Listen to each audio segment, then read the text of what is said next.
2,500 years ago, there was nothing in the world to compare with this picture. At the time, Rome was still a village of mud huts. Constantinople didn't exist, and it would be over 2,000 years before the first house was constructed in New York. Nebuchadnezzar proudly stated, "That which no former king has done, I have achieved."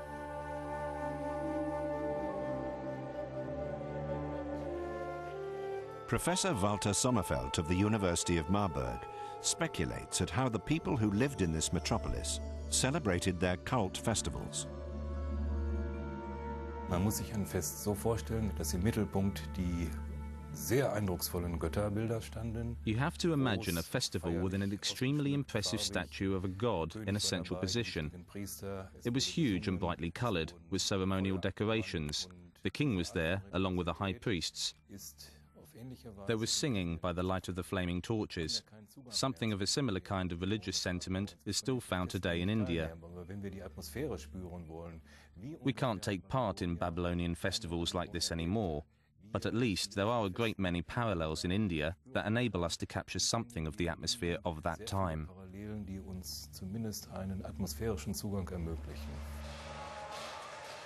The great processional way in Babylon may have resembled this.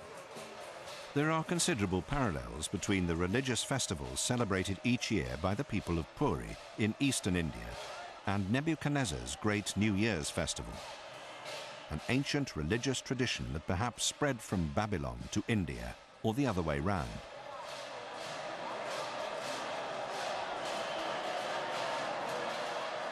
The comparison of the celebrations in India with accounts written on ancient clay tablets is certainly striking. Just as in the New Year festival of ancient Babylon, the ancient statues of the gods are brought out of the temple in Puri, draped with ceremonial decorations and placed on a sacred cart. The king of Puri has been likened to a reincarnation of Nebuchadnezzar. As in Nebuchadnezzar's day, the king has to follow the customs closely, as they're the rules of the gods.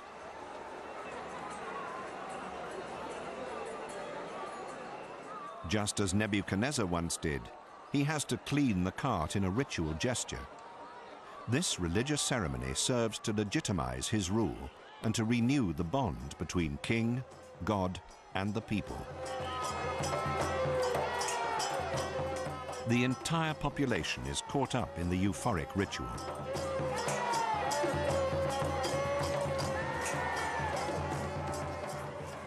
Finally, everyone comes together to pull the statue of the gods through the streets, hauling it along on its massive ropes. Religion here is not an abstract concept, but something that is lived and revered every day.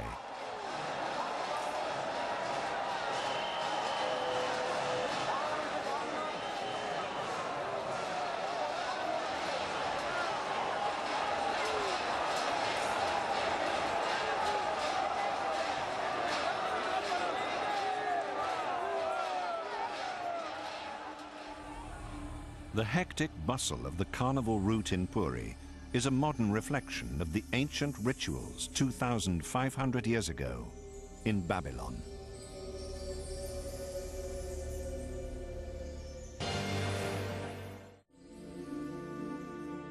The German archaeologist Koldewey excavated part of the ancient city of Babylon in the early 1900s and continued to make new discoveries at the site for the following 18 years. But he was never able to grasp at anything more than the rubble and bricks. The ancient world of the Orient remained a mystery to him. But his imagination sometimes constructed gigantic palaces from a little rubble. And he once wrote in a telegram to Berlin, "I have discovered the hanging gardens of Semiramis." In fact, he had found nothing more than the extensive ruined walls around Nebuchadnezzar's southern fortress. But his eagerness led him to believe that such huge walls must have supported an enormous superstructure like the Hanging Gardens, as depicted in a 3,000-year-old Assyrian stone relief. Did the legendary terraced gardens of Semiramis ever exist, or was it just a fantasy created by later generations? With the aid of another model, archaeologist Professor Michael Promer discovered the Hanging Gardens could have existed. The precise measurements and the carefully thought-out construction indicate that this must have been a real structure. Of course, we are not faced with the incredible weight of material and the need to make everything watertight, which must have been a special problem, a massive problem for the engineers of the time. And they tried everything possible: lead sheets, asphalt lining, and layers of tiles, and then vaults underneath. And of course, we have no idea how watertight it really was, but it's an incredible project, and it was never attempted again in this form. At the back, the water supply was apparently fed up to the top level, and it seems that the water was allowed to seep down via these terraces, which means that the whole structure was permanently underwater.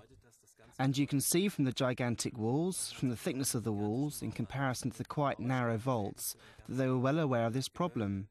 It was thought that the roots of the trees would reach right down to the bottom, which is of course nonsense. But that's what the people thought. It must all have been filled with soil, which would mean the water would seep through. So keeping this building in a stable condition was a miracle in itself. You have to remember that. It appeared that the Hanging Garden of Semiramis was not a legend, but reality. In Iraq, there were still water wheels in use that could have brought water from the Euphrates to irrigate the gardens.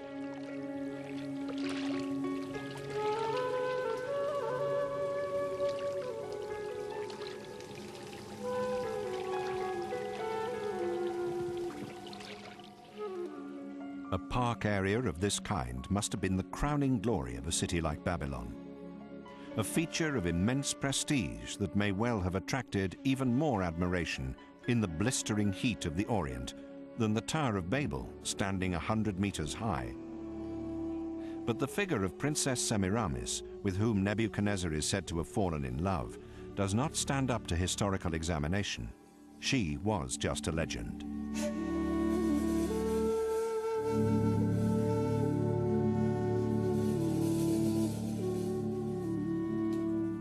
Together, Princess Semiramis and her Hanging Gardens formed a romantic symbol of the most amazing metropolis in the ancient Orient.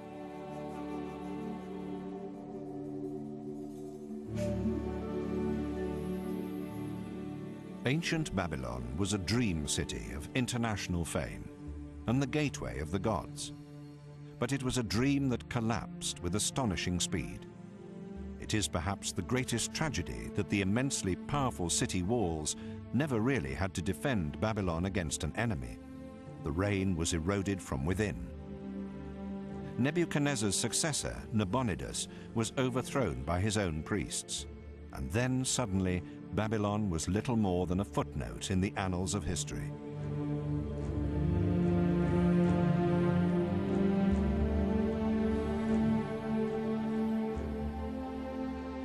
In the end, the Bible seems to have been correct when it made the terrible prophecy, "The city shall be rotten and destroyed for all time, and never more shall Babylon be inhabited, and nobody shall live there again, neither people nor cattle, forevermore."